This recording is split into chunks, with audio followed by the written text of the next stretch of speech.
Good morning. Ngasi se layout numit ko layout numit ki card ki message ye minute se ko layout numit aham bada number se leba pupa ki 69 lere aduga kala dana angang bagumba kai gumba du minus sin na pibe ai ko aduga amana akoina Tuesday se sum toba ya pa ko pa haida cleansing gumba kai gumba toba su dum kashu akai ba kem ta leite ko haida Tuesday numit ta Saturday de toba du minus thang ju numit chu kai shu le no ko imu manung ki kai sum singdokpa khotokpa dagi akoi ki camphor ki ka mai thadokpa khotokpa dum mayam do loina tobi be ai ko adu malay record do hamba koi card message yeng ase do timing of aba pet yeng ase ko ngasi yuna timing of aba kai lege haba do adu masu yeng minare se ko me adu nungti gilo thobu dana card hum katong thok sare card hum sidagi card ama khanbira se ko card number 1 card number 2 aduga card number 3 dagi ko adu sile re khoi card number 1 se ko aduga sina card number 2 lere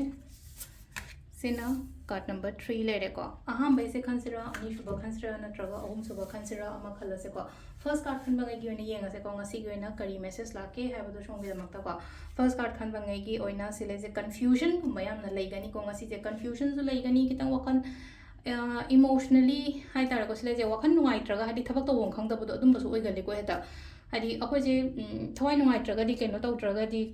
thabak se tawgung la khom ma khang de nang ka hadi achum bana kari no aran bana kari no ha bado gyan ta da ba he yaw ina ko sometime akoi gi emotions kari kra mayam se na ma ka lambi loina mai thingjan ba gumba taw chatning ba tawning ba leraga su like paning ba ha jang sai wakhan nuai trai like pa bu jang de wakhan nuai traga di ma ka thabak to bu jang de na duna hadi kinang confusion gumba lei ba khot ba aduga adumai dum ba gi mong da lei ko confusion lai se hai tar ko lei hal numit sima lei hal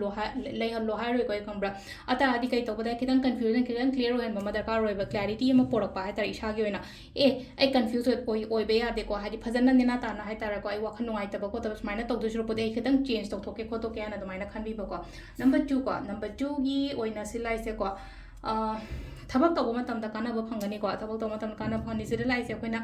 growth ni ko silai je growth lai khudong cha ba lai ama lai ko hadi mi na mateng ni khangde ke no ma igi thabak in khang ta phaba birak pani khangde ro mai to ga lai ko sisina number 2 khan bangai gi oina ore ko number 3 khan bangai gi oina nushi na na lemi na ba du mai na oina oi ba to mak silai se ko nushi na na lemi na ba hai ba kya atradi imung manung oro thabak to mi na ba mi oiro natraga hadi husband wife bu oiro natra khangna chana ba mi bu oiro ko du mai to nushi na lemi na ba ko mi na ba na bai ni marak ta yam understanding leina ko na du mai to lai adu khatang su na ta na ko pesang cha kai ka chu khatang attract to bon nimit kum ba su oi gani ko sisina ko gi card ki message le ko timing ne ki pung tane ka mini fuma pan dai na pung baro ga mi yang kai ung doi phawng le ko adagi pung ani ga mini kum doi dena mari ga mini tra to phawng le re adagi pung tare ka mini tra to tane dipan ga mini kun tra mari phawng le ko nung dang gi na ma pan ga mini yang kai ung doi dena ahing nong yagi pung amaga mini ni fuma pan phawng le ko sisina ko gi ngasi gi oina afaba timing ko adu sida le re ko gi daily card message ma'am thank you